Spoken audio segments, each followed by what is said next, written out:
वंदे वंदे। इस माधोदास जी महाराज की तपोस्थली पर एक भव्य और दिव्य कार्यक्रम आप सभी समाज बंधुओं के माध्यम से जो संपन्न होने जा रहा है, आज शुरुआत हो रही इस कार्यक्रम की स्वरूप दिख रहा है। ऐसी मातृशक्ति के चरणों में मेरा प्रणाम और सब समाज और उनसे भी प्राप्त मधुर को ऐसे स्वामी विवेकानंद के देश के रहने वाले हम हैं, हमारे आदर्श हुए ऐसे महान योद्धाओं, उनके अनुयायी हम हैं। अर्थात हमें इस भारत को बचाना है। भारत सामान्य देश नहीं है, ऐसा देश भारत है। और भारत देश के लिए तो कहते हैं ना विदेशी कि हम भारत तो यहाँ था, भारत कहाँ था, यानी भारत के लिए कहते तो हिमालय में सभा कार्यक्रमों का आयोजन होते रहना चाहिए और पूरे भारत वर्ष में ऐसे कार्यक्रमों का आयोजन 1 लाख से अधिक कार्यक्रमों के विषय में 2-4-5 मिनट में मैं अपना विषय रखना चाहूंगा। अभी परिस्थितियां कैसी है, आज के पूर्व में परिस्थितियां देखें, हिंदू एक जगह नहीं बैठता था जैसे आज बैठे ना, ऐसा परिदृश्य आज के 100 वर्ष पहले। लेकिन आज वास्तव में अपन ऐसे बने हैं कि हम एक जगह आकर के बैठने की, जब देश में आजादी की लड़ाई लड़ी जा रही थी उस समय 4 हिंदू तब चलते थे जब 5वां खंडित होता था। ये परिस्थितियां नहीं है, यानी लोग अपने आप को हिंदू कहने से डरते थे। लेकिन हमारे वीर योद्धा महापुरुषों ने, और भारत देश तो ऋषि मुनियों की तपस्या रहा है, हमारे यहाँ तो कहा भी गया यदा यदा ही धर्मस्य ग्लानिर्भवति भारत अभ्युत्थानम धर्मस्य तदात्मानं सृजाम्यहम्। यानी जब जब बनने आए, क्योंकि ये धर्म का ही कार्य है, धर्म का कार्य आगे बढ़ेगा तो विधर्मी लोगों का काम नहीं चलने वाला है। अब मैं बात करने वाला हूँ, मातृशक्ति बहुत बड़ी संख्या में बैठी है, 5 विषयों पे बात करूंगा सीधा सीधा। आज परिवारों की स्थिति क्या है? वसुधैव कुटुंबकम।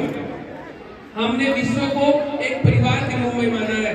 हमने कहा अयम निजः परो वेति गणना लघु चेतसाम उदार चरितानाम तु वसुधैव कुटुंबकम। यानी हम सभी भारतीय पूरे विश्व को परिवार मानने वाले हैं। हाँ, ये नीचा है, ये ऊंचा है, ये पराया है, ये मेरा, ये भेदभाव भारतीयों ने कभी भी नहीं किया है। लेकिन ये भेदभाव कैसे आ गया हमारे बीच में?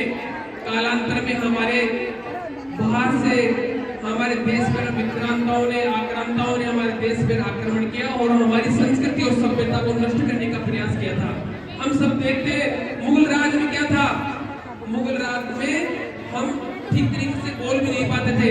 एक उदाहरण देना चाहूंगा, आप सभी ने मातृशक्ति ने झांसी की रानी का नाम सभी ने सुना है? किस किसने सुना है झांसी की रानी का नाम? सभी ने सुना है।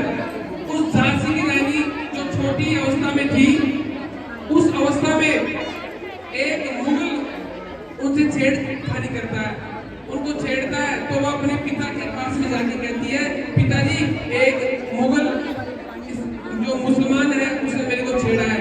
तो उसने क्या कहा कि बेटी मैं कुछ नहीं कर सकता, क्योंकि इस समय किसका राज है? मुगलों का राज है। और जब आगे जाकर उसकी शादी होती है झांसी की रानी की, तो फिर वो कहती है अपने पति से कि मैं भी कुछ नहीं कर सकता। लेकिन उसने झांसी की रानी और फिर जीजाबाई का भी उदाहरण आता है कि उस जीजाबाई ने भी एक ऐसा पुत्र तैयार किया, शिवाजी जैसा पुत्र तैयार किया कि आज हम जीजाबाई नहीं बन सकती। माताओं से आग्रह है, जीजाबाई यशोदा बनने की आवश्यकता है आज हमें। कैसे यशोदा ने अपने नंदलाल को तैयार किया और विद्रमी जो था उसका उनको अपना सबक सिखाया, ऐसे आज की आवश्यकता है। हमारे परिवारों की स्थिति क्या है? हमें कुटुंब को संभालना होगा। अपने परिवारों की स्थिति ये है, एकल परिवार बढ़ रहे हैं, हमारी संस्कृति को लोग दूसरे अपना रहे हैं और हम कहां से कहां चले गए। जो परिवार में दादा दादी चाचा ताऊ यानी 50 लोगों का परिवार एक साथ भोजन किया करता था, लेकिन आज शादी होते ही अलग अपना रहे और हम उनकी पसंद जो पाश्चात्य संस्कृति उसको अपना रहे। तो हमें परिवारों को बचाने के लिए क्या किया जा सकता है? क्या हम हमारे परिवार में सब लोग एक साथ मिलकर के भोजन कर सकते हैं सप्ताह में? ऐसी स्थिति अपन परिवारों में लागू कर सकते हैं क्या? परिवार के सभी लोग ही पर्यावरण के लिए हमें एक साल में जैसा जन्मदिन आता अपना, तो जन्मदिन पे केक काटने की अपनी प्रथा ही नहीं थी, अपने को दीपक जलाने की हो रही है। हम किसी का जन्मदिन मनाते हैं तो उसको